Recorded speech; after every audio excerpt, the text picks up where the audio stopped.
খুবই সুস্বাদু এবং হেলদি একটি রেসিপি শিলে বাটা মুরগি। আপনারা শিলের বদলে মিক্সিও ব্যবহার করতে পারেন। প্রথমে বোনলেস চিকেনটাকে নুন হলুদ মিশিয়ে যেমন মাছকে আমরা ম্যারিনেট করে রাখি সেভাবেই ম্যারিনেট করে রাখবেন। 10-15 মিনিট ম্যারিনেট করলেই হবে, বেশিক্ষণ ম্যারিনেট করার দরকার নেই। তারপর ওটাকে হালকা একটু গোলমরিচ ছড়িয়ে ভেজে নেবেন অল্প সাদা তেল দিয়ে। আপনারা চাইলে সর্ষের তেলও ব্যবহার করতে পারেন, সেটা যে যার ব্যক্তিগত ব্যাপার। যে কোনো তেলই আপনারা ব্যবহার করতে পারবেন। মাংসর মধ্যে এই বোনলেস চিকেনটা অনেকে খেতে চায় না, তারা এভাবে একটু বানিয়ে দেখবেন, আশা করি ভালো লাগবে।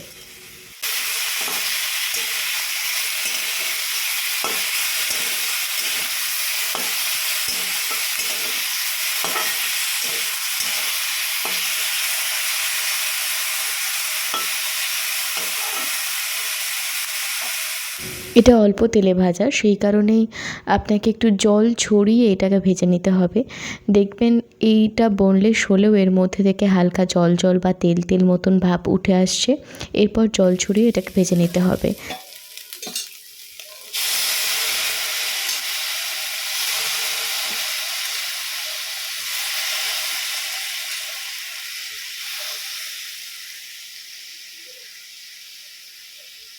জল ছড়িয়ে 5 মিনিট করে আপনাদেরকে ঢাকা চাপা দিয়ে এটা রান্না করতে হবে।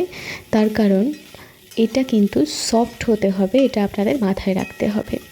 আপনারা চাইলে তেলে ভাজতে পারেন, কিন্তু তেলে ভাজলে অনেকটা শক্ত হয়ে যাওয়ার ভয় থাকে।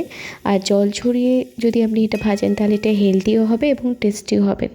জল ছড়িয়ে ঢাকা চাপা দিয়ে রেখে দিতে হবে 5 মিনিট।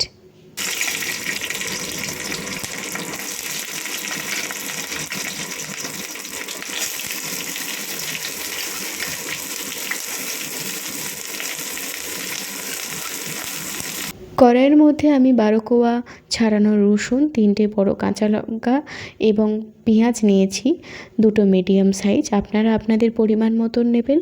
আমি এটাকে ভালো করে সর্ষের তেলের মধ্যে দিয়ে ভেজে নিচ্ছি। মনে রাখবেন এটা কিন্তু সর্ষের তেলেই ভাজবেন, তাহলে কিন্তু টেস্টটা অনেক বেশি ভালো হয়। আমি এটা ভালো করে ভেজে নিচ্ছি। আপনারা যতটা ঝাল খান ততটাই কাঁচা লঙ্কা দেবেন। আমার কাঁচা লঙ্কাটা অনেকটা বেশি ঝাল, সেই কারণে বেশি আমি দিইনি, 3টেই দিয়েছি।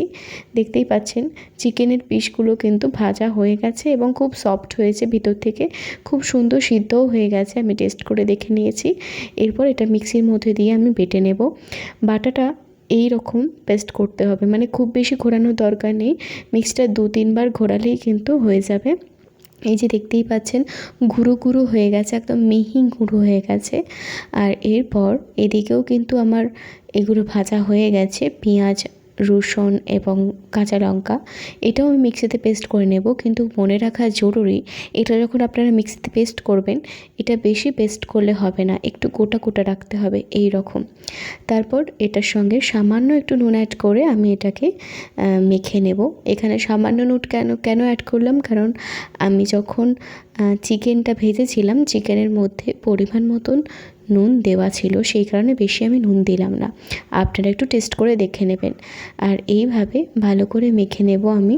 আর এর মধ্যে আপনারা কাঁচা সর্ষের তেল ব্যবহার করতে পারেন। আর আপনারা যারা আমার রেসিপি দেখেন তারা কিন্তু সকলেই জানেন আমি খুব বেশি তেল ইউজ করি না রান্নার মধ্যে, সেই কারণে আমি কাঁচা তেল দিইনি। আর ভাতের মধ্যে আর কিছু লাগবে না, আপনি একটা লেবু দিয়ে এই পুরো ভাতটাই কিন্তু শেষ করে দিতে পারবেন। আমার অন্য কিছু রান্না হয়েছিল, কিন্তু তবুও এটা দিয়েই আমার ভাতটা কমপ্লিট হয়ে গেছে। এই রেসিপিটা শিলে বাটলে খুবই বেশি টেস্টি হয়, কিন্তু আমার মতন যাদের কাছে হাতের সময় খুব কম তারা মিক্সিতেও বেটে খেতে পারেন, খুব ভালো লাগবে।